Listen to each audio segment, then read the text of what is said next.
mother, it's time for another episode of Birds with Friends. Just a trio of feathery brethren, weathering any season to see the Eagles eating teams like Scrammy's topped with cheese. It's Philadelphia, Bo, Sheil, and Zach kicking it. Cooler than 3 penguins till Zach runs off with his valet keys. He's a real nuanced goose. Pull up a branch, get loose. It's time for some juice on some Birds with Friends. The early bird gets the worm, but prefers getting turned like a turn on some Birds with Friends. Bo, Sheil, and Zach coming at you with stats and things, flapping their wings on Birds with Friends.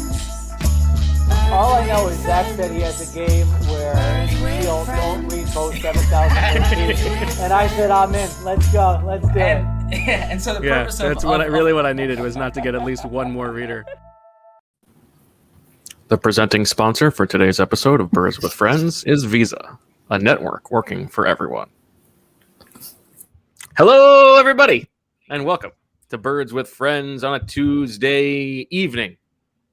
Live on YouTube and just not live in your ears if you're listening at a later date. Bo Wolf here, Marissa Morris, Sheil Kapadia, and Zach Berman is here. He has the grace of a swan, the wisdom of an owl, and the eye of an eagle. Ladies and gentlemen, this man is for the birds. Zach, how are you? Doing great. Excited for Jimmy this podcast. Ward, Zach. Jimmy Ward, where did he go to school? Was that Northern Illinois? That's correct. Nicely done. Okay. Sheil, obviously, you had a busy Sunday. You had a very busy Monday, your busiest day of the week. You pump out that beautiful column today, things you need to know. But I'm sure you made time for the post-game pod. Where do you stand, DOG or DAWG for dog mentality? Oh, DAWG for all like sports related, like unless you're talking about the actual dog, like a dog, a pet, it's going to be DAWG. Now, I don't know if that's referenced or settled or whatever, but as I was listening to that, I thought, yeah, come on, of course it's DAWG. Well, Zach, I believe we may have some resolution on this front. Yeah, well, actually, we'll have more information on this coming during the week. But what a tease! What a tease there. So there's some background. Like we said on the podcast the other night, he had the DAWG shirt the other day after the Jets. You're really going into it. And I specifically asked, what's the dog culture? Because that's the dog culture.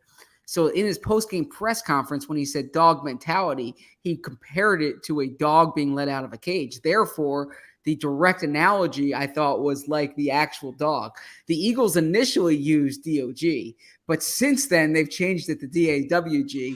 And this is one of those things where you're like, all right, all I need to hear is 5 seconds.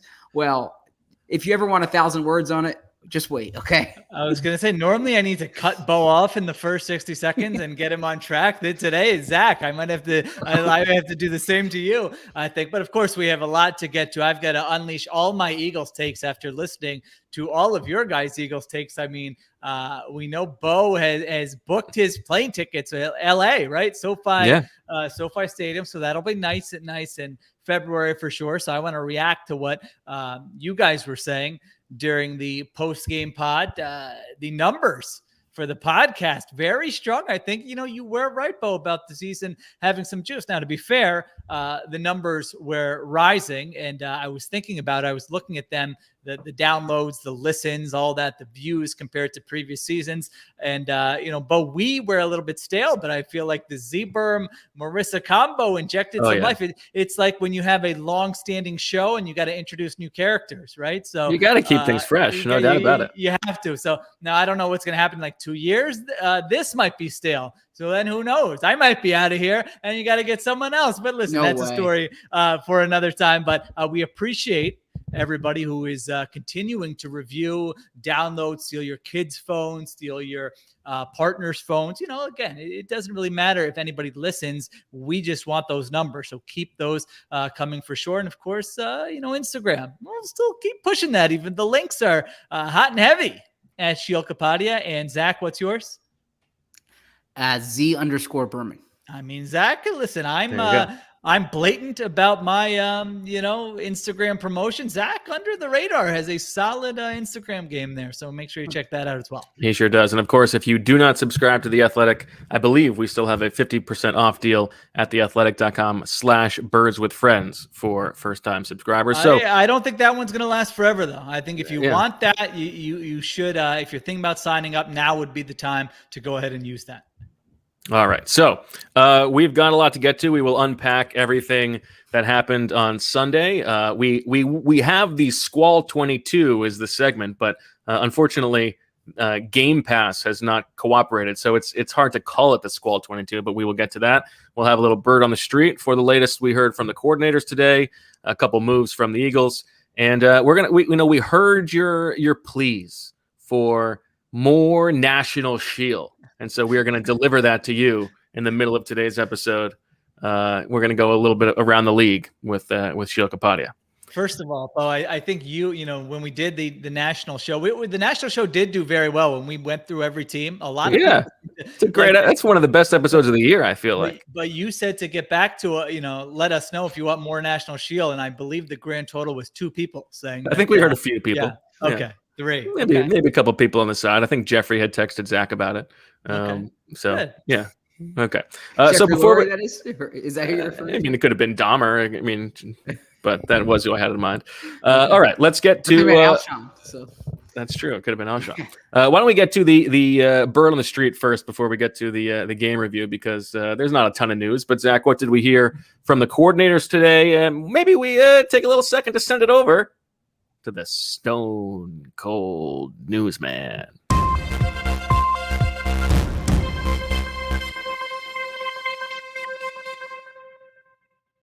The Raven Clark on practice squad IR. Wow, what a lead. I was going to say, why are we doing this? They signed Harry Kreider to the practice squad. They also protected Coyote Awashika. You might have heard about him. Craig James, Elijah Riley, and Marvin Wilson on the practice squad. So those players are candidates to be promoted. Marcus Epps is in the concussion protocol. JJ Arcega-Whiteside day-to-day. And with a ankle or a knee, I need to look that one up. Ankle, yeah, that's in my notes. Ankle, I believe, correct. And from the coaches, what do we hear? The coordinators, what do we hear? The Eagles care quite. Shane Steichen cares about completion percentage. That's an important. A little stat. Too much. He made it sound like. Yeah, I mean, look, we got the offensive review. I'll get you some numbers that matter. Well, you know what? Pat Shurmur once said the most important quarterback stat is wins. So a little different than that one, right? The former offensive coordinator said wins. Jonathan Gannon had much to say about the adjustments that they made, the locking down the third down defense, different things of that nature. Michael Clay, impressed by Sipas, impressed by Andre. What a start to the show. You did this. I mean, we were ready to get. We could have woven all this into the rest of these conversations. You put Zach on the spot, so he's got to get. All right, that segment's over. Let's get to the stuff, Zach. If there's other stuff that they said, we can weave it into what we actually talk about. Let's talk about the offense. Let's talk about the offense. You've got takes to unload, Sheil. Why don't you take the lead? Where do we start? Usually I feel like you tee me up with, I just have these bullet points. If you guys want to take off for a half an hour, I can beat them all. But that won't be fun. You can't watch the All 22 yet. A terrible product, NFL Game Pass. I mean, really ridiculous. They've made it worse. It was already bad. I hate, I don't want to be a sports writer complaining about something inconsequential, which is what this is. But I'm seeing in the comments, I mean, we have listeners. Dennis, for instance, I mean, that guy watches the All 22 closer than I do, so there are fans who like to watch the All 22. You like to watch other teams. Maybe you miss a game and you just want to see the key plays. They used to have a playlist. They don't even have the playlist anymore. They don't even have the playlist anymore. I'm having trouble going through all these games on a Monday. So yes, the bottom line is, I was not able to watch the all 22 this week. Fran Duffy did a great job with his breakdown. So I feel like I saw, like the 20 most important plays, and he analyzes them better than I ever could. So that was good. So between rewatching the game today, because I had my eye on it Sunday, but it wasn't isolated for me. It was on one of, multiple screens here. So today I did do a quick rewatch, and then I dug deep into the numbers, which will probably be the most interesting aspect of this, to try to put some of what we saw into context, if that makes sense. But listen, if anybody has a hookup for some all 22, for some coaches film, if you got anybody knows like a NFL professional office, football player, a guy who like is on an NFL roster, who maybe has access to anything, just send it over. Sheil at theathletic.com. You all have my email address. You have my Instagram. You have my Twitter. Just send it over. Okay. I hope maybe it'll be back next week. We'll see. So it's going to be back this week from what I understand. I'll believe that when I see it. They I were just running a like what demo took him in like advance. they couldn't get it ready for week 1. Like Roger Goodell wants to solve like the divide in America with his like ridiculous slobbering commercials, but he can't even fix Game Pass. Like, what are we doing here? All right, let's get to the goods now. Okay, I mean, this is an open-ended question, a big way to start, but in terms of Nick Sirianni setting up Jalen Hurts for success in this game, what stood out to you?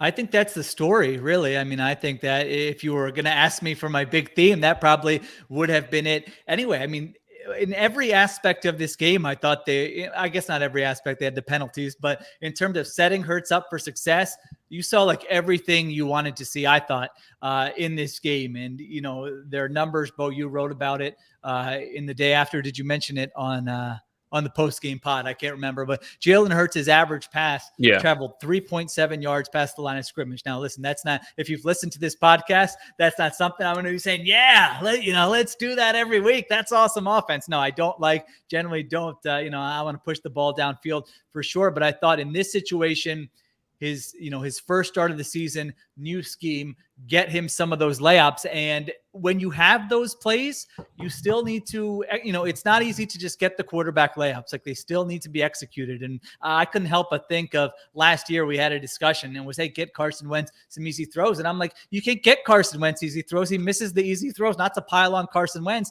but really, I mean, those, even a bubble screen, it's got to be right on the receiver at the right time. The blocking has to be good. The timing has to be good. You can't throw it behind him. You can't throw it low.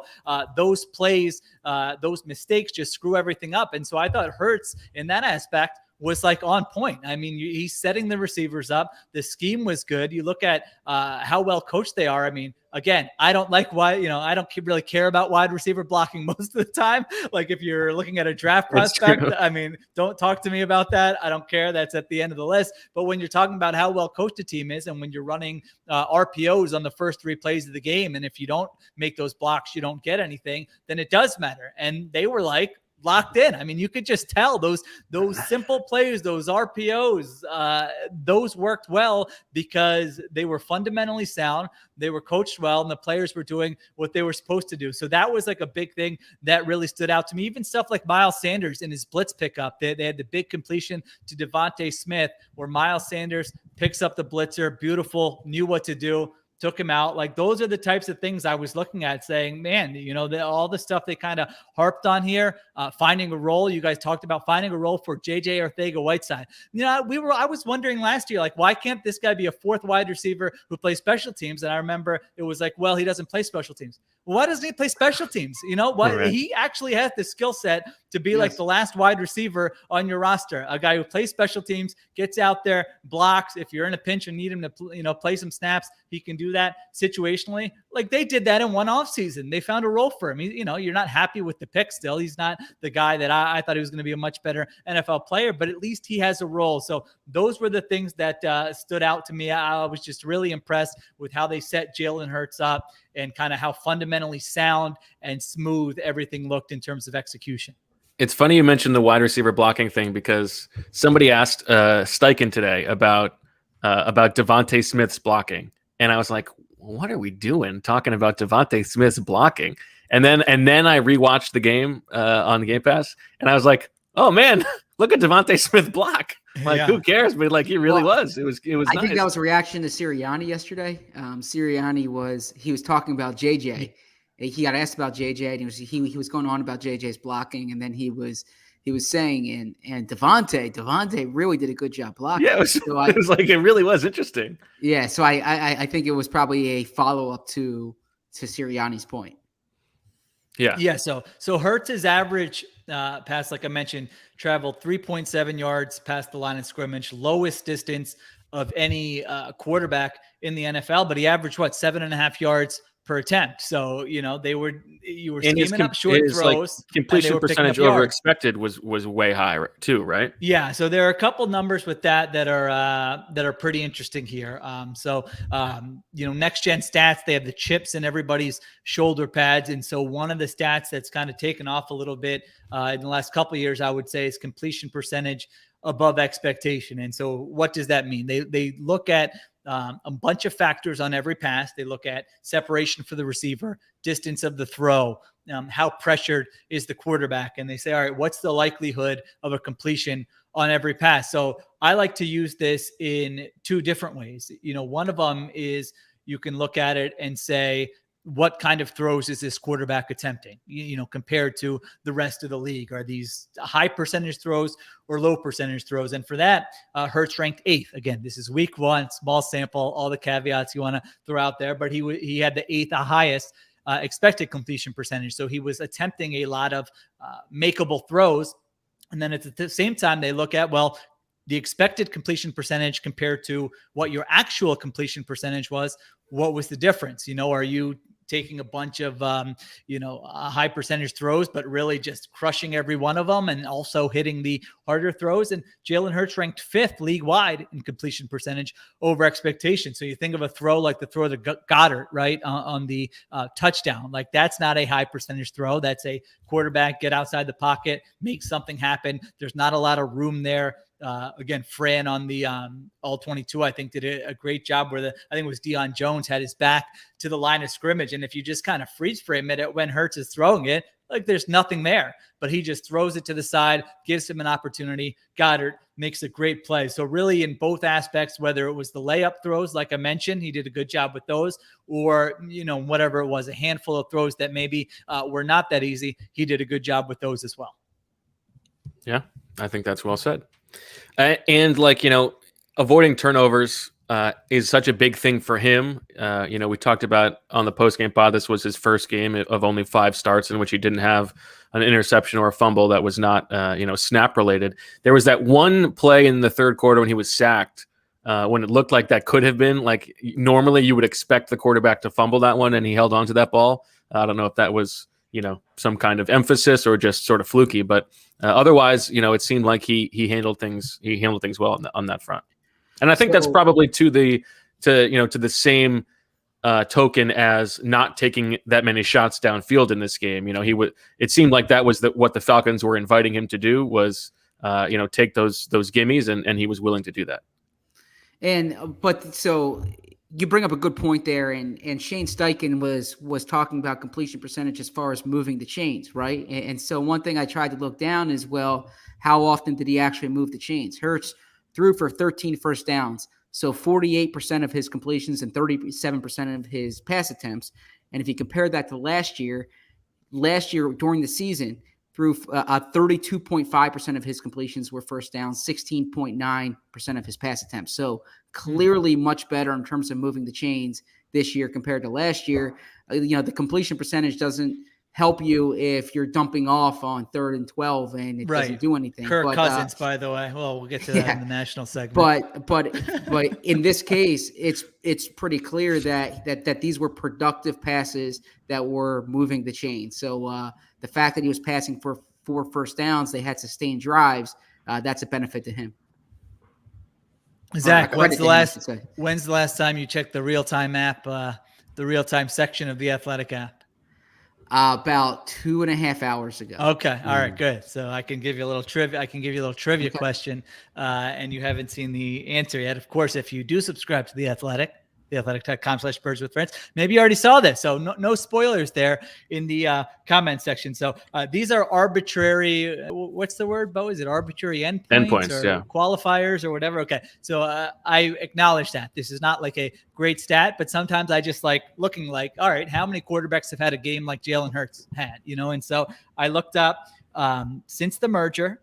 Quarterbacks who have completed, 77% of your passes is like, I guess in the NFL now you see it way more, but I mean, when we were kids, I'll speak for myself. When I was a kid, if any quarterback was completing 77% of his passes, it was like unheard of. 77% of their passes threw for at least 260 yards and rushed for at least 60 yards. So Hurts hit all those marks on Sunday. Again, totally arbitrary, but he hit all those marks. How many quarterbacks since the merger do you think have had hit all three of those things? 3. 5. Wait, are you guys including Hurts or not including Hurts? Not including Hurts. So you say 3, Hurts. Not including Hurts. I say 3. Zach says 5. All right, Bo. 4 turkeys or whatever dumb game reward you get. You win that one 3 times. Oh, nailed it. Oh man. I'll just tell them to you since we got a lot to get to. Kyler Murray, Dak Prescott, and Ken Anderson were the Ken Anderson, huh? Yeah, I was surprised by that one. So just in terms of those things, it was a pretty rare game. Some of the yak stuff, they were 6th in yards after the catch, both if you look at per reception or total. It's funny because that was one of the things that was sold about the Sirianni offense was like it really emphasizes yak, and it was always like shouldn't everybody do that? Like, I always thought that was nonsense. But anyway, so go ahead. So in terms of style, I think one thing we were wondering is how run heavy are they going to be? They were middle of the pack. If you just look at sort of run pass balance on early downs, they ranked 13th in terms of pass frequency. So this isn't going to be like the Ravens, or I guess I should say the Falcons. If you look at that game where you're running the ball on every first and second down at the same time, it's not going to be like the Chiefs either, I think. And again, this is one game. It's not going to be like the Chiefs either, where you are, throwing the ball all over the place. So I actually thought it was a nice blend, a mix that made sense given that the run game was working for them. What do you think of Miles Sanders? I thought Miles Sanders looked good. I mean, he's not, I guess he's not going to be for everybody. He's a little frustrating sometimes. Not for me. I'm fine. Let the guy use his instincts. I mean, really, that you play running back, not because you're a robot who says the play is supposed to go on the, Exactly. I'm sure a future spouse of one of the co-hosts of this would probably disagree with my assessment here because I know linemen like the running back to go where the play is designed to go. But, as a viewer and really just like if I were in an organization, I'd be like, well, let's look at the results. Is he bouncing these and we're getting screwed every time? No, all right, you bounce one and you take a loss, you bounce another and you pick up 20 yards. And so if you look at it at the end of the day, I thought he had, the numbers were good. He probably left some yards on the field at times. He probably created some yards with his instincts at times too. So to me, that's just like the nature of the position. I actually very much enjoy that style of running back, although I know not everyone does. I mean, if you're complaining about Trent Richardson and his vision, and it's 3 yards a carry, I understand it. But like Sheil said, look at the results. Yeah, just catching a stray. Poor Trent Richardson. I believe Trent Richardson, former teammate of Michael Dunn. Wow. I was just going to say that. Very impressive. Yep. The Birmingham Iron. With the Birmingham Iron. Oh, yep. Wow. Yeah. Interesting. Yep. Okay. But in Miles Sanders' case, 5 yards a He carry, said he right? doesn't like when they bounce all the time. Okay. Yeah. I loves a Nick Chubb. Sure. Yeah. Yeah, I feel like Nick Chubb is pretty, I don't know. I feel like he's pretty fundamentally and they scheme it up very nicely over there. And when you get an offensive line like that, I mean, you have no reason to bounce, Mm-hmm. He would not like a Cordero Patterson, but neither will Wolf. So I have to comment, we're not going to get into it like an 8th Cordero Patterson thing here. But, Bo, you're a year late on this. I shouldn't say that, but last year, one of my running jokes was like, I wish I loved anything as much as Right. Matt Nagy likes going to Cordero. No, I remember on that. 4th and 1. I mean, every short yardage. And if you thought it didn't look great on Sunday, you should have seen him with the Bears last year. I mean, they had no idea. They were probably patting themselves on the back on Thursdays. Oh, baby, this Cordero Patterson run on 3rd and 2 stuffed every time. It was like it was a disaster. So anyway, that's enough Cordero Patterson probably. Yes. Go ahead, Zach. No. Did you have something? No, to say? I was talking about Miles Sanders, the fact that he is producing, right? So there are runs where you might scratch your head, but if you look at the stat sheet at the end of the day, he's 5 yards per carry. He was productive for the offense. So be it, right? Like I would take that. Way too much. Go ahead. That screen, I mean, he had like a linebacker on his jersey. Within 2 yards of the line of scrimmage, he breaks a tackle, he bursts into the open field, and it's a 20-plus yard game. And even this, like the stuff like blitz pickup, that's where the fundamentals have to be sound, and you got to do exactly what you are coached to do. And like, I don't know, I thought their blitz pickup was great all game long. I'm really not enjoying what I'm seeing in the chat with some people saying that they thought Arthur Smith looked like me. That's not a good look for me. You said caught a stray. Speaking of which, I'll get to my notes for you guys from your show. Jim Schwartz caught a stray. I thought Bo, was that you? What did I say? You said something like, these hard ass coaches like Dan Campbell and Jim Schwartz. Come on, Jim Schwartz has had a great career as a defensive coordinator. I wasn't that way. That had nothing to do with quality. That was just fully about like personality. Like he's a cantankerous dude. Okay. Boy, you were like, I don't know. I've never done mushrooms. Like, did you do anything like that? But like, you were so happy. What drug makes you? I don't really know a lot about like drugs. Like, I feel like Molly is probably what you're going for. I've never done. Is that what it is? Okay, Molly. I was gonna say ecstasy. I don't think that wouldn't be it, right? Same thing. Probably lead to. Oh, it is. See, well, case in point. Kids, don't do drugs. I'm resident drug expert over there. You called something neat, Bo? Like, what the hell? What did you say was neat? I'm like, who says neat? I thought it was neat. I thought it was neat that Nick Sirianni used his embarrassing press conference later on. It came full circle, and he helped. It then played into his motivation for week 1. I thought that was a nice thing to do. Zach wrote about, which I enjoy. I mean, next time say cool or that was it felt neat. I don't know that I've ever used that word before, but it felt like the right word to use. Never use it again. Yeah, because I'm describing a guy who's earnest like that to begin with. You felt good about the Quez screen. I mean, unbelievable. Opposite Zach in terms of humility, knowing how to win. As if that wasn't an amazing call. That was an amazing call. Okay. I think it was an RPO. Jalen, let's listen to the pod and hand that bad boy off next time. I don't care if you get behind the sticks. We can't be dealing with this. I did have to laugh at Z-Berm at 6:30 a.m. in an Atlanta hotel room reading a Roman ad. I mean, really, because some of these hotel rooms, when someone is really enunciating, you absolutely can hear the entire conversation. And so, if anybody out there was the person next to Zach in that hotel, explain to us what you were thinking. My wife appreciated Bo's comment about about the second sleep, which I didn't know was a thing. I thought when you get up, you get up. She's like, that's what you should do on the road. You should go back to sleep. You don't have the kids. They're not running in. You don't have to make anyone breakfast. To me, you're up. You got a game in a few hours. I was excited. I was ready for the day. I wish I could fast forward the clock, right? That's why I Sheil, hit him with it. Hit him with it. What am I hitting him with? He said he wanted to fast forward the clock. I have no idea what you're talking about.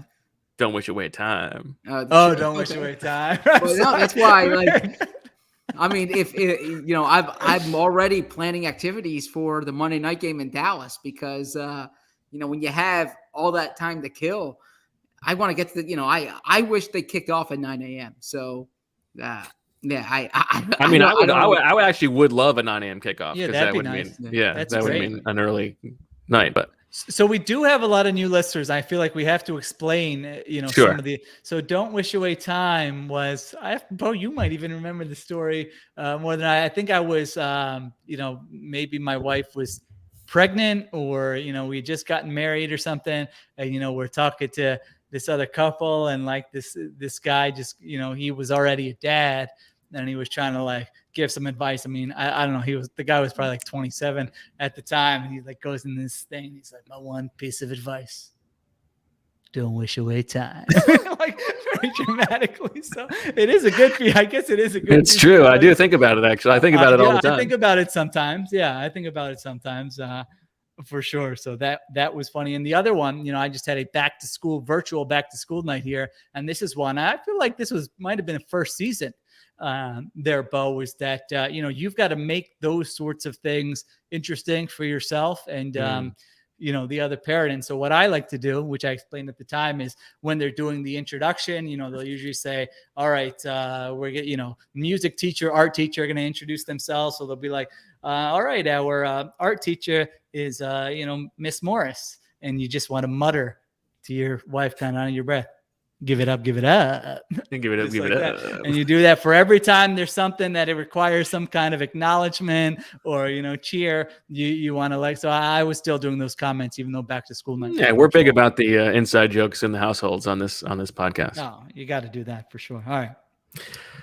Any other thoughts on the offense, Sheil? You want to talk offensive line? Anything jump out to you? Yeah, I mean, the offensive line was very good. That you guys talked about the Mailata block. Kelsey was everywhere. They averaged more yards before contact than on their rushes than any other team in the NFL last week. So it's not a perfect stat, but I do think that sort of aligns with what we all saw, where there were some of these gaping holes. They were pushing the Falcons defensive line all over the place. So that certainly stood out as well. Let me see if I've got anything else here. We've got a couple of very minor notes as I walk through. Yeah, go ahead. I'll look at these.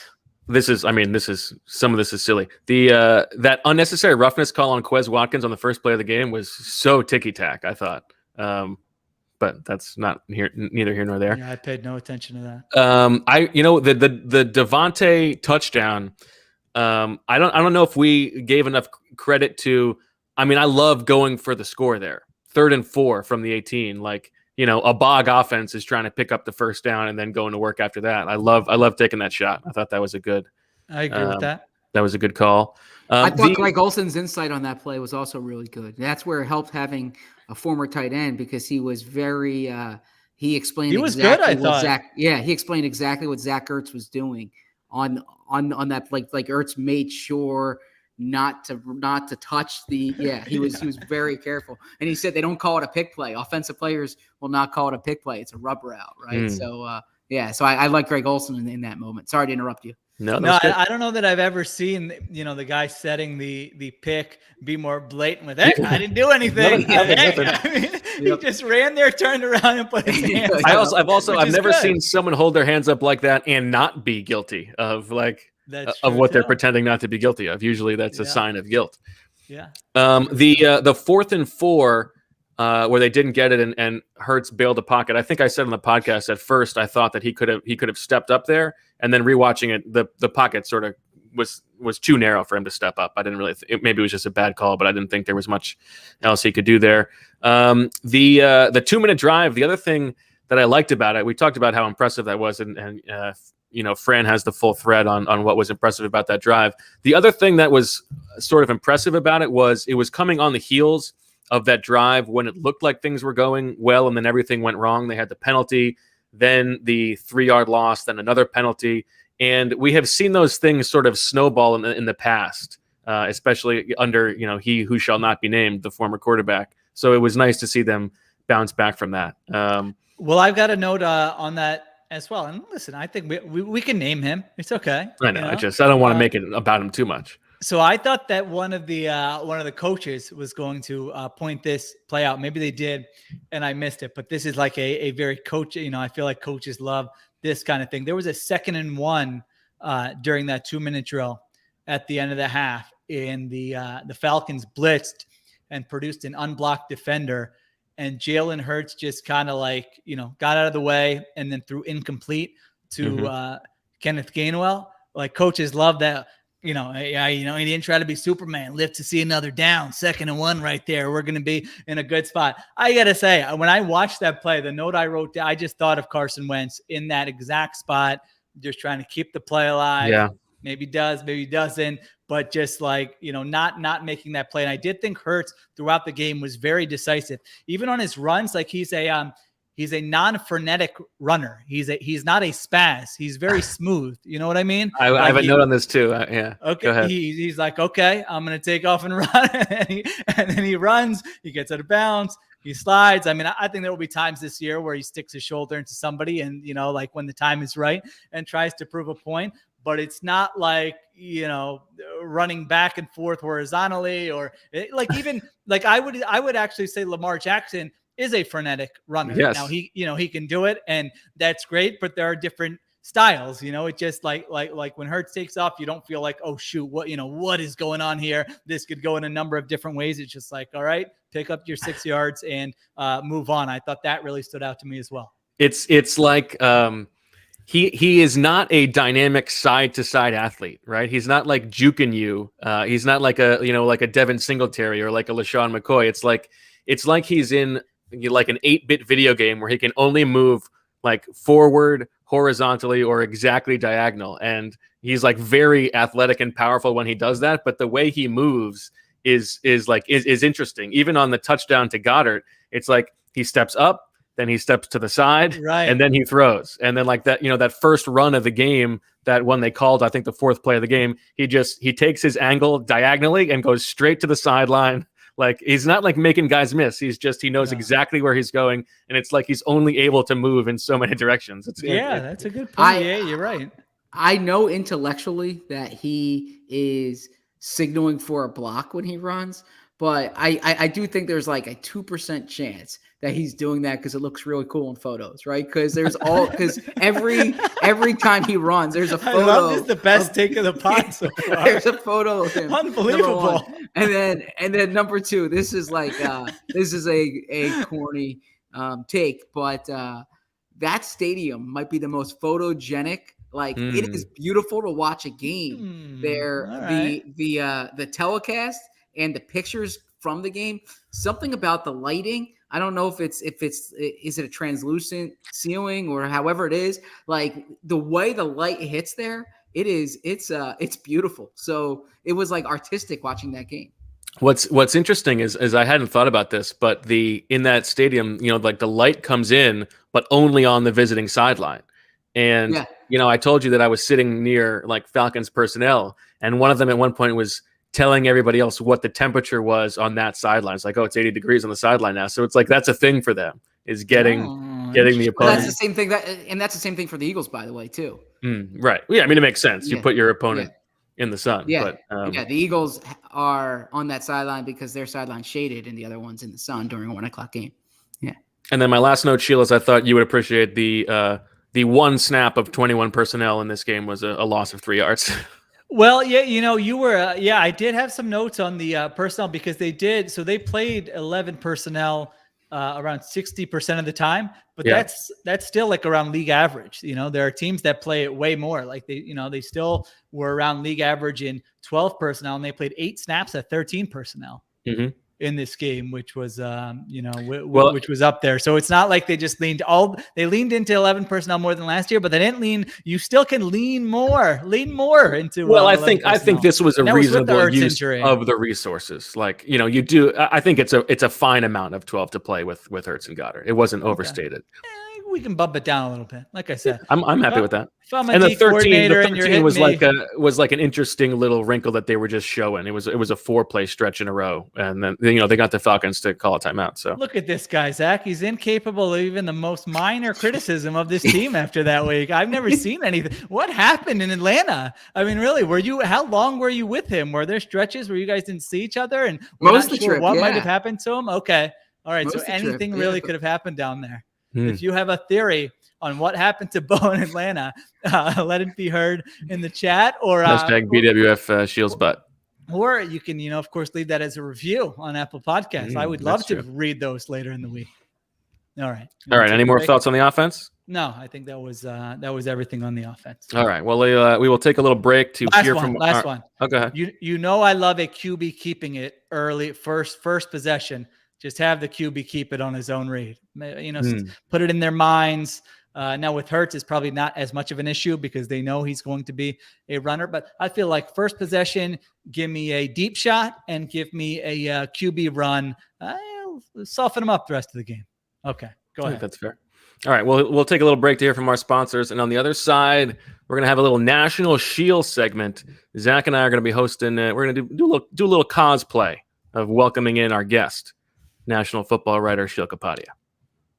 Now that the world's opening back up, at least temporarily, so many new thrills are on the horizon.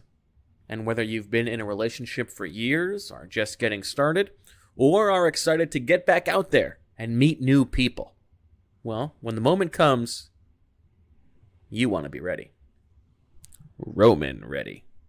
Go to getroman.com/BWF now to talk to a U.S. licensed healthcare professional. With Roman, you can get a free online evaluation and ongoing care for erectile dysfunction, all from the comfort and privacy of your own home. Roman Ready equals confidence. The confidence that you know you can rise to the occasion in the moment.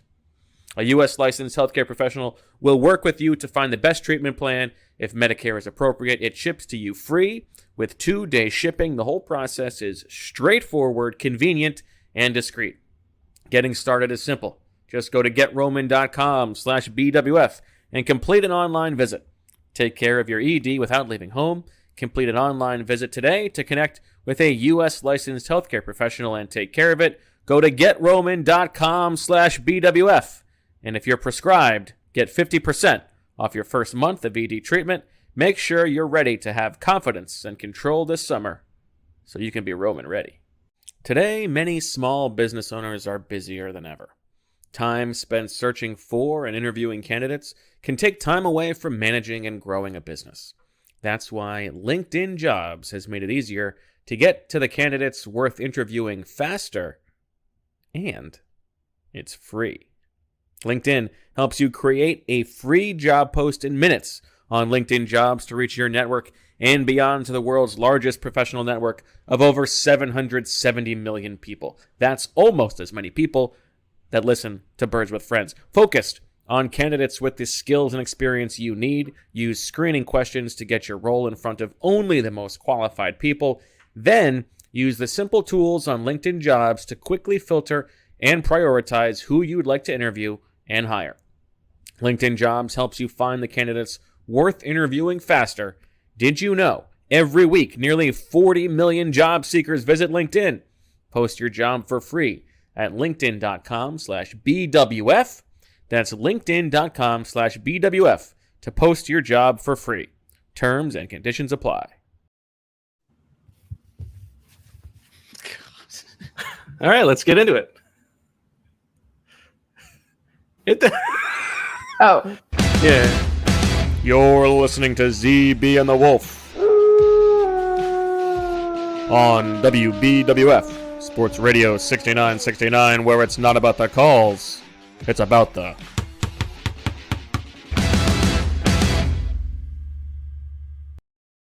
Welcome back to ZB and the Wolf, the show that makes you go, ooh.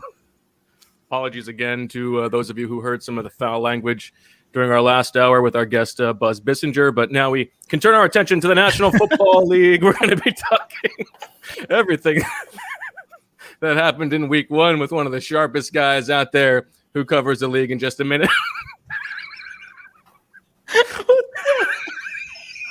You were like born for this segment. I've never seen anyone look more at home than you right now. All right. I'm going to answer before we get into that, ZB, any thoughts on the USC job? Feels like a program right for the picking. Who do you think is going to get that job?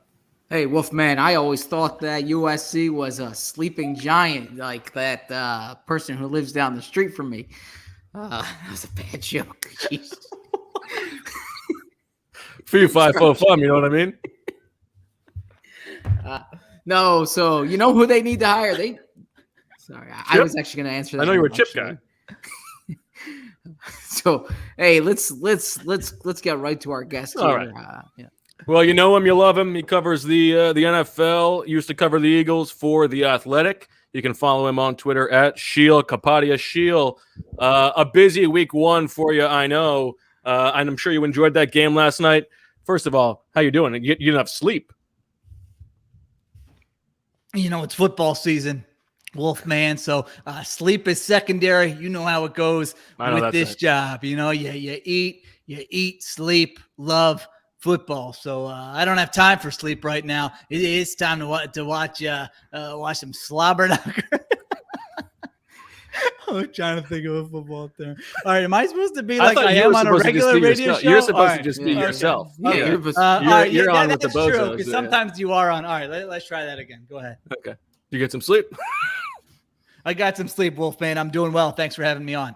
All right, let's get to it. I know you had your story today, the things that we need to know from week one. I guess I'll start with sort of an open-ended question. Who changed your mind the most from what you saw in week one? Could be good or bad.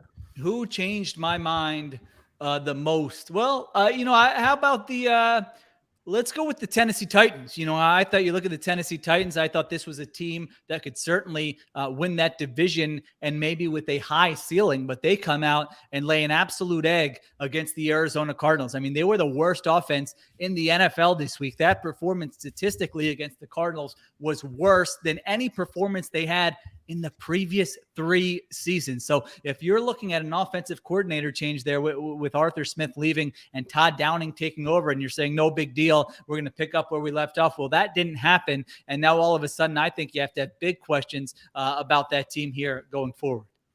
Sheil Kapadia is from The Athletic. Make sure you read all his work there. My question is brought to you by Morris Mugs, where you can always get your fill. Sheil Kapadia. So I was watching that Green Bay Packers and New Orleans Saints game, and I didn't know which quarterback was playing for the Packers and which quarterback was playing for the Saints. I thought the Packers were the team that was supposed to have the good quarterback. What did you see in that game, Sheil? Well, it's interesting. You have some of these kind of, OG coaches, I guess you could say, who this year are in the underdog role. Sean Payton, Mike Tomlin, both those guys come to mind, where it's sort of weird. They're going into these games and they're home underdogs, which is like unheard of for them over really the last decade. And so I thought Sean Payton put together really a masterpiece of a game plan there against the Packers. They really relied on their defense quite a bit. They strung together 2 15-play drives back-to-back in the first half, where all of a sudden you look at the Packers, and the Packers had 3 drives in the entire first half. So I would say this. I would say settle down about Jameis, some of you out there. If you're thinking, wow, Jameis Winston is all of a sudden a new quarterback with Sean Payton. He's going to throw for 5,000 yards and have a low interception rate. I did not personally see that. I saw them saying, all right, we're not going to ask you to do too much. We're going to run the ball 39 times in this game. We're going to let our defense take over. I mean, they were up 24-3 before Jameis Winston even threw for 100 yards. So he really did not have to do too much in that game. Now, he executed in the red zone. That was good. He actually did throw an interception. It got, called back for a bogus roughing the passer penalty. So all the narratives would be a little bit different if they didn't call that penalty, and some of his pass catches for him. So it was really a situation where I thought everybody stepped up and helped the quarterback. But Sean Payton, I think it's 9-1 now over the last 3 seasons when he hasn't had Drew Brees in the lineup. So I think what he does best is he doesn't coach the same way every week. He looks at his personnel. He looks at the opponent's personnel. He sees how the game's going, and he says, hey, what do we need to do to win this game? And he does that. So, certainly and I should give his staff credit. I mean, Dennis Allen, the defensive coordinator there, they've had a top 10 defense, I think, 3 straight years. I thought this year they might regress a little bit. Their cornerback, Marshawn Lattimore, goes out in that game, and they still they shut down that Packers offense. Talking with Sheil Kapadia of The Athletic here on WBWF. And Sheil, Carson Wentz, we saw the highs, we've seen the lows. We saw how good he was in 2017, how bad he was last season. What did you see from him in week 1 with the Colts? Did he look any different than he's looked in the past? Is there any hope? I thought he was okay. It wasn't like a disastrous, I think Eagles fans will remember, pretty much every game last year felt like a disaster for Carson Wentz. It wasn't at that level, but what really stood out to me was that they weren't featuring Carson Wentz. They were almost hiding Carson Wentz. And so you look at their game plan, they run the ball 30 times. I swear every other play was a running back screen to Jonathan Taylor. It was kind of like, let's put Wentz in position where he doesn't have to do too much. But when you look at his supporting cast, they just don't have the guys where basically my takeaway was you're going to have to play perfect if you're this Colts offense is currently constructed to score 30 points. They're playing with the third string left tackle who got manhandled in that game. Julian Davenport, their right tackle, highly paid Braden Smith, gets bull rushed to the ground on a key fourth down. Carson Wentz takes a sack. And, I just look at it. And when you go from Phillip Rivers to Carson Wentz, it's different in pass protection. Last year, they know exactly where the quarterback's going to be. They know the ball's going to come out. They know he's going to be on top of setting protections before the snap. Carson Wentz is a very different quarterback. I mean, he didn't get rid of the ball. I think he held it for like 2.9 seconds, which is much longer than Phillip Rivers did last year. He's still trying to scramble around and be Superman in that game. So they don't have the offensive line. They don't have the quarterbacks who's going to raise everyone's level of play. And then you look at the pass catchers, very, pedestrian group. I mean, there's no one there who's going to keep defensive coordinators up at night when they're game planning. So right now, they kind of need everything to go a certain way for their offense to be successful. I just don't see it happening unless they maybe get Eric Fisher healthy at left tackle. The big movers in our power rankings this week have been the Bengals. And if you're planning a move, go to Dunn Movers. No matter how tough the job, Dunn will protect all the belongings. It's not done until it's done. The Cincinnati Bengals, what did you think of the performance they had?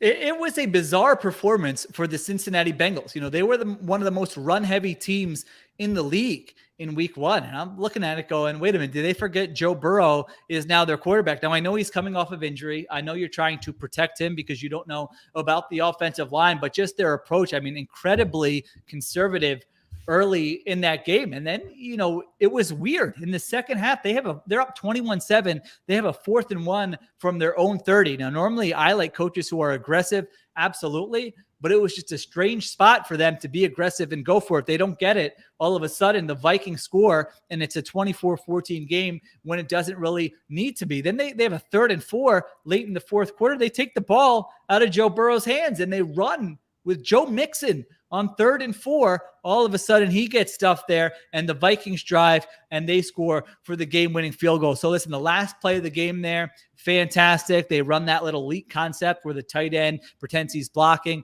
leaks out, and they hit him on a 4th and 1. They get the field goal there in overtime, and they win. If you're a Bengals fan, you're excited about that. You're excited about Jamar Chase. He looked good despite his sort of up and down summer. And so there are things to be excited about. T. Higgins, by the way, emerging as maybe one of the most underrated receivers in the NFL. I mean, he was getting open. Only somebody called that one. Yeah. I remember. Wait, are you ZB in this or no? Yeah, sorry. Yeah, I remember Berm. We're talking pre-draft during that great in-person draft party we had, and you were all over T. Higgins. So nice job out of you. He did a good job, but I'm a little wait and see with the Bengals. I didn't watch that game and say, wow, they're ready to take this major leap. We watched that Browns Chiefs game with tremendous excitement here, Sheil, and of course we're talking to Sheil Kapadia of The Athletic. And man, it seemed like they were going to knock down Patrick Mahomes. It seemed like it was there for the taking, and they didn't get it done. What did you make of the Browns' performance? Do you still think it was a good job? What are we thinking about the Browns moving forward? If there's a team from week one that lost and that I'm higher on them now than I was before week one, it's the Cleveland Browns. I mean, they had the approach that I love, that makes me feel tingly when I see a team go up against the Chiefs and say, you know what? We're not just going to sit on the ball. We're not going to rely on our defense to get a stop. No, we need to score every opportunity, put points on the board. That was their approach. First drive of the game, 4th and 3 from the Chiefs 15, go for it. Convert. 2 plays later, they score a touchdown. They get a penalty on the 2-point conversion. They say, all right, get the offense out there. We're going to go for 2. They go for 2. They get it. Next drive, 4th and 1 from the Kansas City 5. A lot of coaches would say, okay, we had a nice drive. Let's make sure we get points. No, go for it again.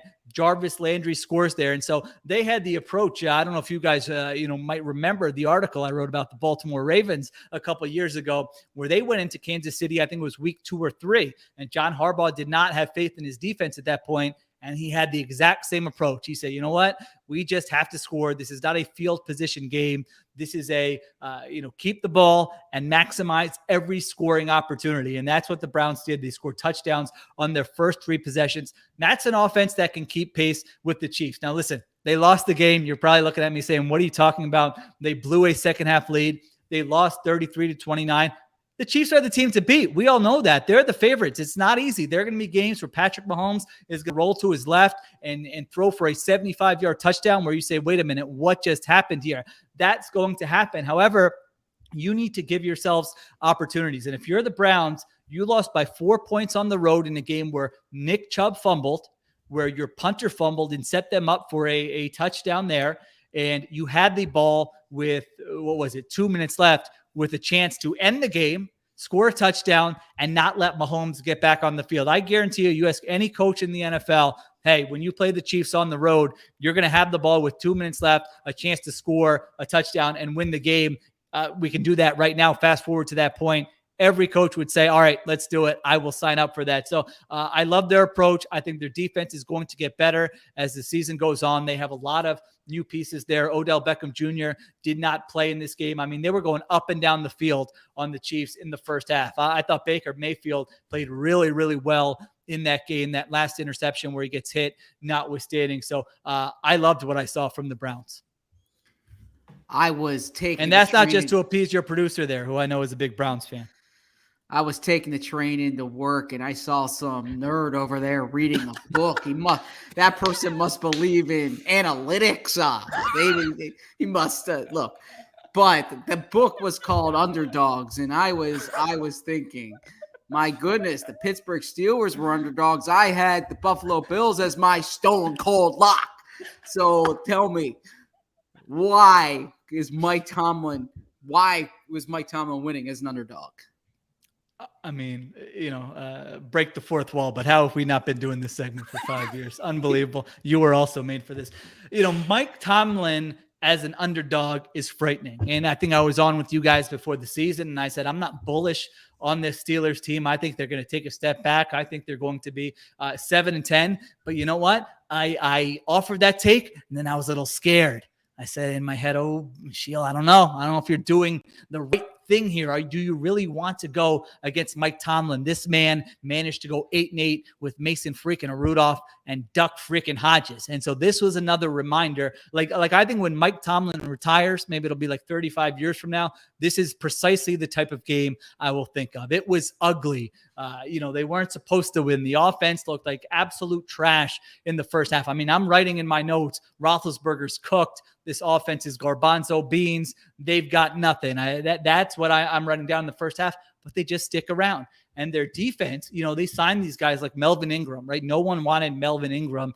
He waits till the summer to sign. All of a sudden, he's giving you edge rush as a rotational pass rusher. They've got these studs, TJ Watt, Minkah Fitzpatrick, who are all over the place. Cam Sutton was fantastic in this game. Cam Hayward was outstanding in this game. So they just hang around.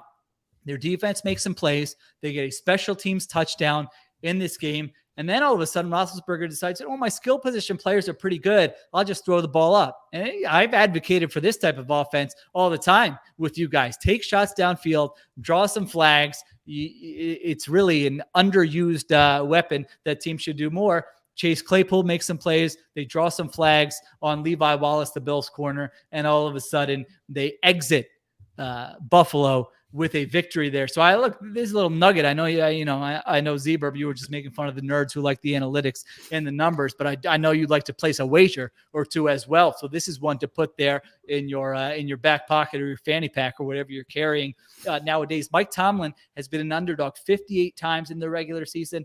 His teams have covered the spread 66% of the time in those games, 30 times as an underdog.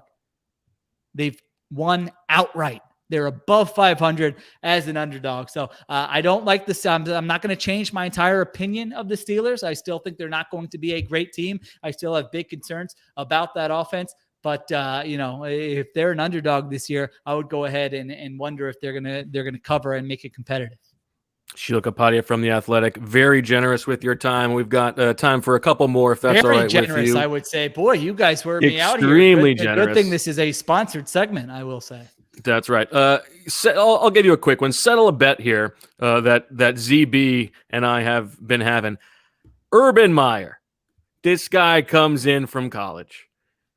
Big, taking a whiff all over the place, right? He acts like he's the big man on campus. Can he handle life in the NFL? Goes to Houston, Sheil, and lays about as big of a stinker as you could possibly see. Now there's rumors that he's looking to get out of the job. He might retire. Maybe he wants to go to USC.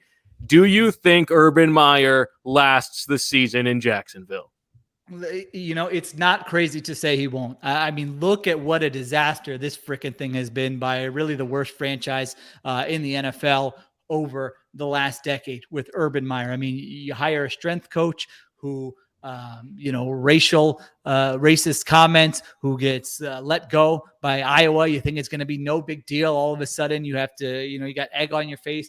You've got to, remedy that situation. You bring in Tim Tebow on some freaking stunt where you've got, guys dying for a chance who have worked hard their entire lives just to be in a training camp and get an opportunity and feel what it's like to be on an NFL roster. And instead of that, you're throwing Tim Tebow out there. You hire a defensive coordinator who once showed up at a Wendy's naked, I believe, in order to Frosty or something. Well, yeah, I mean that was you're right. That was sort of a check in his favor. But you just look at everything he's done from day one until now. And then you go to, when Jack Easterby is planning his next stand-up routine around you, it might be time to start thinking about exiting the NFL. So that was a terrible start. They were not ready to play. I mean, the Texans went up and down the field on them. The Jaguars are easily the more talented team there. And so that was embarrassing. And I don't know. I mean, what's it going to take if he's 0-4 and they've been outscored by an average margin of 20 points?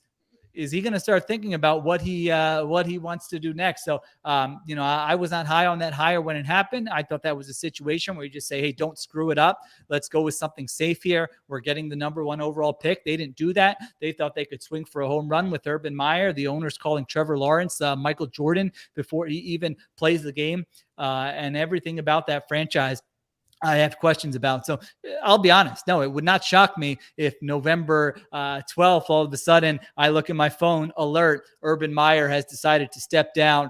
His heart's just not in it in the NFL. And then 6 weeks later, he's the coach of he's coaching a college team. Last one from me, Sheil. I don't believe in nuance, and we are up against the break. So I am forcing you to answer this question in 30 seconds or less. But there's this innovative new segment that I thought of. No one else has thought of it. It's called Buy or Sell. I name someone, and you tell me, do you buy them or do you sell them? Justin Herbert, Teddy Bridgewater, buy or sell? I am buying Herbert.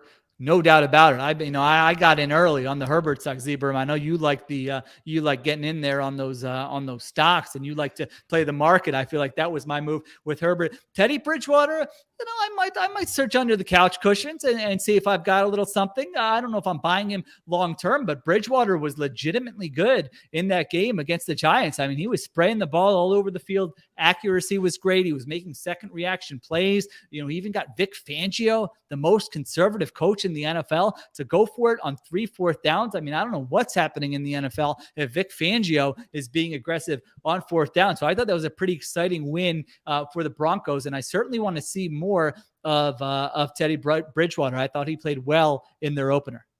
He is Sheil Kapadia. Nobody, and I mean nobody, covers the league better than he does. You can follow him on Twitter at Sheil Kapadia. Check out his work on The Athletic. Sheil, we'll talk to you next week. And don't forget, of course, I don't know if this is the right address or not, but LinkedIn.com /Sheil Kapadia, Instagram at Sheil Kapadia, TikTok at Sheil Kapadia. Am I missing anything here, gentlemen? I want to take advantage. You keep me for a 40-minute segment here. I would like to make sure I get my plugs in here.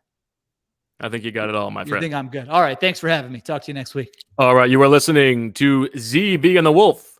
Oh, here on WBWF. 69. We'll be back after this. At the top of the next hour, we're talking baseball with Candy Maldonado. There is big news from my favorite home security company. Simply Safe just launched their new wireless outdoor security camera. That's right, Simply Safe, the system that U.S. News and World Report names Best Home Security System of 2021, just got even better. This brand new outdoor security camera is engineered with all the advanced tech and security features you want and need to help keep you and your family safe. It has an ultra-wide 140-degree field of view so you can keep watch over your entire yard. I mean, nice flex if you have a yard. It has 180p HD resolution with an 8x zoom. That means you can zoom in and clearly see things like faces and license plates to capture critical evidence. A little creepy. It has a built-in spotlight with color night vision so you can keep an eye on what's going on day and night. It's super simple to set up and usually takes minutes. And it has an easy-to-remove rechargeable battery so it doesn't need an outlet and can go anywhere on your property. This camera has it all, and it integrates with your Simply Safe home security system, extending its protection to the outside. Together, it means every door, window, and room are protected, and now your property will be too. To learn more about the exciting new Simply Safe wireless outdoor security camera, visit simplysafe.com/athletic. That's SIMPLISAFE.com/athletic. What's more, Simply Safe is celebrating this new camera by offering 20% off your entire new system and your first month of monitoring service free when you enroll in interactive monitoring. Again, that's simplysafe.com/athletic. Say goodbye to stressful student loan payments and take charge of your future with Earnest. Earnest, Ernie as I call it, offers low-rate student loan refinancing, and you can check your rate risk-free in just 2 minutes. With Earnest, you get radically flexible payments, and you can pick your loan term. By refinancing, you can reduce your loan term, save money, or combine multiple loans into a simple monthly payment. And if you have questions, you can even talk to a real live human at Earnest for help. No guarantees that the person you talk to's name will be Ernest, but there is a possibility that that will be the case. Isn't it time you stop feeling overwhelmed by your student debt? Earnest is offering our listeners a $100 cash bonus. Refinance your student debt at earnest.com/birds. Terms and conditions apply. Once again, you can get a $100 cash bonus when you visit earnest.com/birds to refinance your student loan. Not available in all states. Terms and conditions apply. Earnest Student Loan Refinancing made by Earnest Operations LLC, NMLS number 1204917, California Financing Law, license number 6054788, 535 Mission Street, San Francisco, California, 94105. Visit earnest.com/licenses for a full list of licenses. All right, we're back on Birds with Friends. Zach, what a performance! Unbelievable. That was so you had no idea who was coming in with those sponsors, did you? No, those are all improv, right, Zach? Well, you know, it was improv in the first one. I didn't have anything for the bit, and then so that's something that always cracks me up is the sponsor. So I should have put more thought into it. What are you talking about? You nailed it. I'm actually nervous. So the second and third one, as Bo was talking, I was trying to think of what to do. But forget about an Oscar. That's an Osprey. The coffee mug. That's 100. That it has to be an Osprey. The coffee mug was that was off the cuff, and then the done moving. You even had the tagline. That was delightful. But, I've never seen a man get into his zone like that. It's like Patrick Mahomes type. As I was thinking about it after the fact, first off, we should have butchered Sheil's name because I feel like that's something that I was going to do that, but I was like. It's almost too on the nose, and I'd rather he not have to deal with that again. Thank you. And then, but it is true. You're right. Yeah.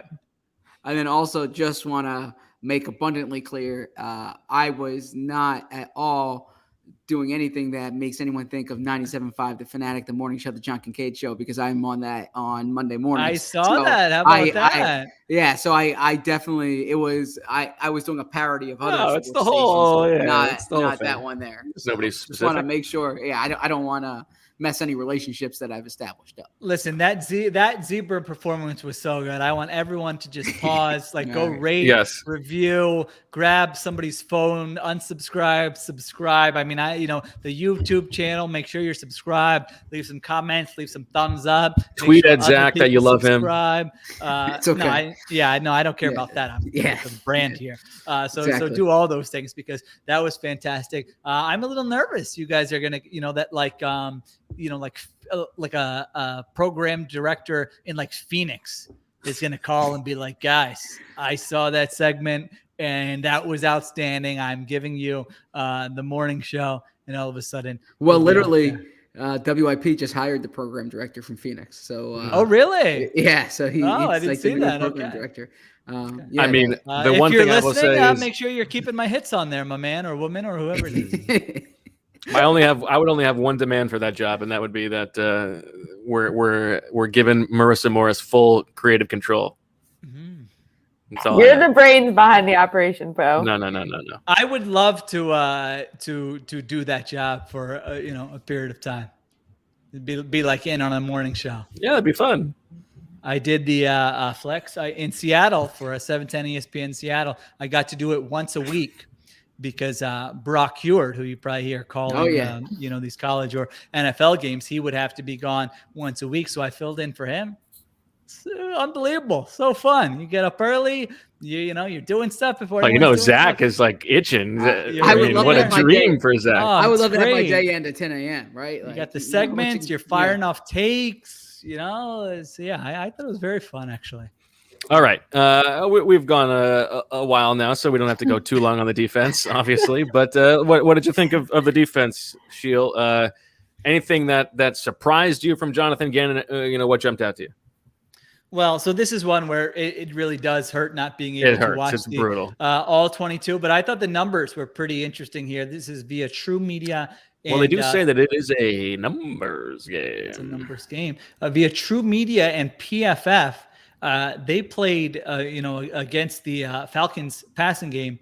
They played 25 snaps of split safety coverages versus 11 snaps of single high coverages, which I thought was it. Some of the things like when they first hired Gannon, and we're just like, hey, he might do this, he might do this. You did see those things in this game where they were saying, all right, yeah, we'll hang back in too high. Go ahead. You want to run the ball a little bit. We will live with that. We're not going to give up any explosive plays. Only defense in the NFL that didn't give up any type of play of 20 yards or more. You were on that right away. Yeah, and they did sit back and cover 2, cover 4, cover 6, and all zone. I mean, the Chargers had them down for I want to say one snap of true man coverage. Wow. In that entire game. Now, listen, there's always margin for error with this type of thing, but I do think the general sense is pretty accurate. So it was just zone 2 deep. We're going to rely on our defensive line to get home. I think they blitzed or rushed 5 or more on 3 snaps the entire game. So they came in with a very, focused approach. And if you do that against the Falcons, I mean, Arthur Smith's tendencies are to run the football. So if you're doing that against him, and we'll talk about this a lot later in the week, but against the 49ers, are you doing the same thing? Do you trust it?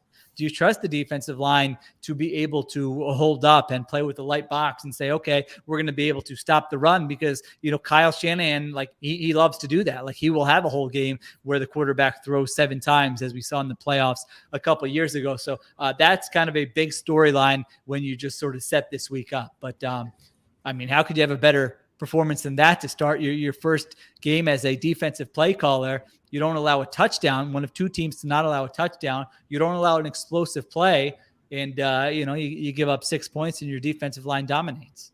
So quick question here. I didn't mean No, go ahead. So I'm watching the Rams Bears game the other night, and they're basically saying the Rams defense is just inviting the Bears to run. Like they just want the Bears to run. They just don't, they want their or maybe it was the other way around. No, you're right. That's right.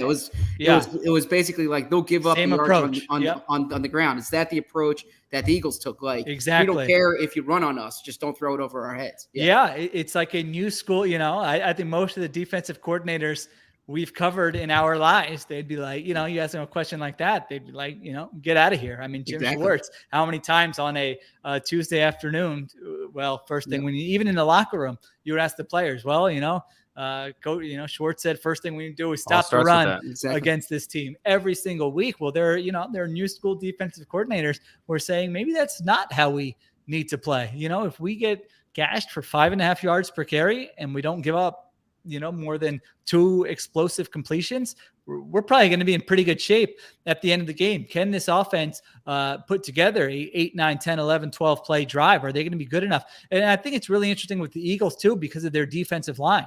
Are you going to be able to not have a negative play, a tackle for loss? Are you going to be able to not hold one of the Eagles defensive linemen? Are you going to be able to, not have a pass deflected when they're giving you those 6 and 8 yard completions? Like it's the right strategy, in my opinion, to play. Now, there could be weeks where it's really frustrating, where you're saying, what are they doing? They're getting gashed here. And you're all of a sudden your offense goes 3 and out. And then the other team gets on the field. And again, they're running the football all over you. So it is sort of a week to week thing. I think looking at it big picture, I do think it's the right strategy. I think there will be weeks where they're more creative with their blitzes. I don't think they felt the need to, because they were, really, it was just their D line just looked so much more athletic and powerful than the Falcons on like every single snap. And it wasn't just one matchup. It was like every matchup they were winning. So that's not going to be the case every week, but that might be the case more weeks than not. And so that's what really stood out to me with the Eagles defense. And obviously, like, it is different if those first 2 drives get punctuated by touchdowns. And I thought the first drive to me was more like a good script by the Falcons, and not really that much you could do. The second drive to me was more like missed tackles, and that one was more bad play by the Eagles until things buckled down. I didn't notice live that first trip to the red zone, that third down, that they rushed 3. Derek Barnett is in coverage on the running back, and it was pretty good. I mean, Nelson's coming too, but if it's just Nelson, it's a 1-on-1. You could think he could have a chance to get in. It was right where the ball went. Yeah. Right. Yeah. It was right there. 3, and he dropped exactly where the pass was going. So yeah, that was interesting. The one thing that still jumps out to me a little bit is, and I don't know, again, this is maybe this is just what they show this week. They're going to show something totally different next week. But the amount of time that Sam is on the field, I don't think they have the player. I get if that role is going to be that important, they should have invested something else into that role. Don't you guys think? And Jannard Avery was not impressive to me. I mean, I thought the same thing. 31% of the defensive snaps for Jannard Avery, and did not see much from him when I was watching that game back. I mean, he did. There was a very funny play. Like, it's one play, but it's the first or second play of the game when he falls down all by himself. There's nobody. Yeah, he's probably I was not brought here to go backwards. Can you guys send me somewhere else? I appreciate you trying to carve out a role, but yeah, I thought that too. Watching it, it's like, all right, are they trying to force this? I don't know. Maybe a player will grow into it, and by week 6, we'll say, all right. Patrick Johnson looked okay to me. He had one nice play. Yeah. I mean, maybe he'll overtake him. By the way, I couldn't believe how many. Ryan Kerrigan played 34 snaps. Yeah, very quiet. 34 snaps. I legitimately did not. You could have told me he didn't play and he was a healthy scratch, and I would have believed you. Yeah. After the game. No, it was very quiet. That was certainly surprising to me. Okay. Yeah, I think this was the case of it's hard to judge the second half, especially because I think once they got comfortable, there wasn't a need to show anything else. I'll give you one more take. I like a Steven Nelson. I mean, that guy plays with an energy and like a physicality. He gives he gives a freak, as the kids might say. On every play, it seems like regardless of the situation, he seems, now this could be wrong, I don't know about it in the past, but he seems like the kind of guy who, if your season's going sideways, he would kind of, he would be one of the guys to help keep it on track, where he's like, I'm not letting stuff slip. I'm still, doing the things I would do if we were 9-0. So I think Anthony Harris is a little bit like that too. He's similar in that he's a little bit limited athletically, but he's firing down against the run when he needs to, and he showed up a little bit more rewatching than I saw live. Yeah, I mean, maybe they'll, I'm sure there will be games where those guys get exposed and whatever, because they're not going to be high ceiling all pro caliber players. Although, Anthony Harris did get the tag 2 years ago, so he's not nobody. But I'm sort of scratching my head as to why some of these really contending teams didn't sign those guys at these prices. Like Steven Nelson it's only one game, but it seems like he could have helped all kinds of these contending teams at cornerback. So anyway, it seems like they might have got some nice pieces there, at least for 1 year. I know you gave us your notes on the show, the post game pod, but did you have any Falcons takes that you wanted to get off your chest?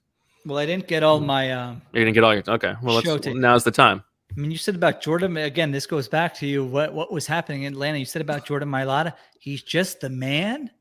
I mean, what is good? What is going on post here? Game pod. You can't be I've heard every minute of every one of your post game pods, and I'm telling you, this one stood out. So listen, if you found something down there, whether it was a little something that helps I had some Mary Mac's fried chicken. So maybe that's what it was. Oh yeah, you had that's a well known place down there. Yeah, it was good. When Marissa was telling her story about the poster, I once brought a poster and got on TV to a Phillies game. The 1993 season.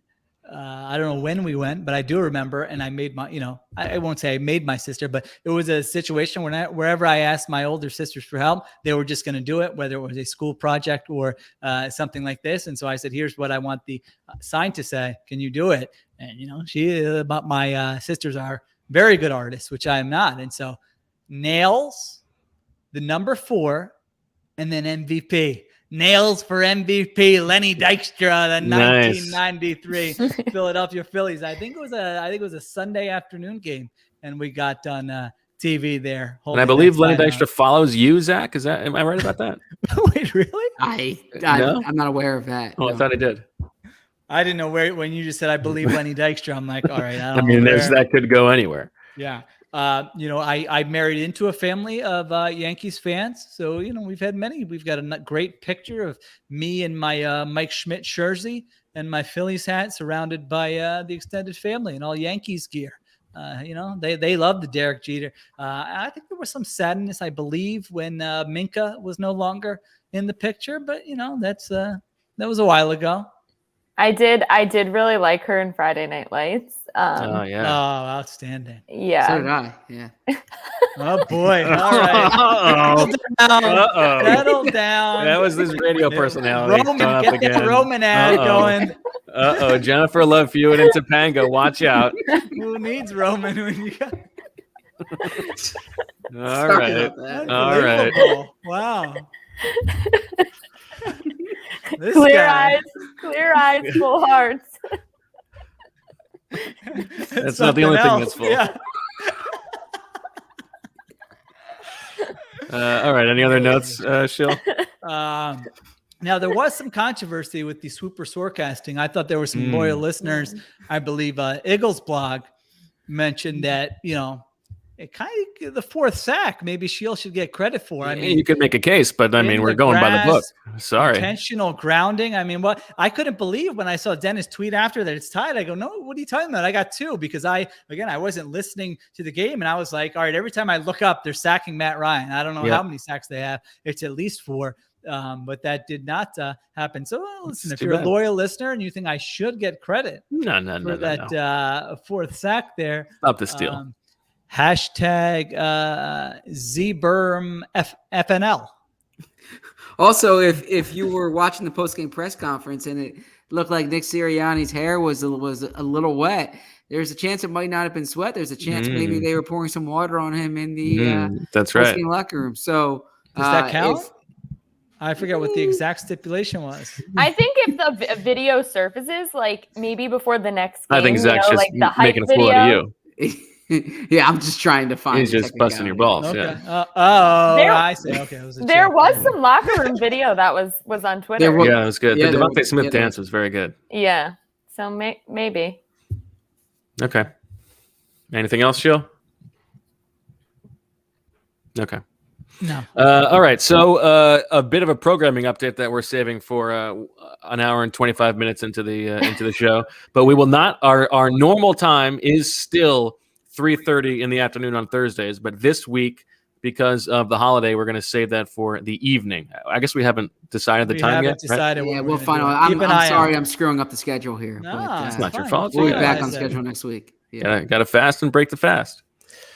So we'll stay tuned to our Twitter feeds, but also just wait for it in your. Let's let them know before 15 minutes beforehand, like you do. Although people tuned That's a good in, so idea. maybe that Yeah, works. someone Post we game did have a pod. comment in the chat that said they really like knowing that It's this nice is, to have a schedule. Yeah. yeah. So So hopefully, this yeah. week only. This week only. We This will week we will pivot from the 3:30. But otherwise we'll see you on Thursday. So for Zach and Sheil and Marissa and all the loyal listeners to ZB and the Wolf, I'm Bo. Thanks for listening, and as always, we love you.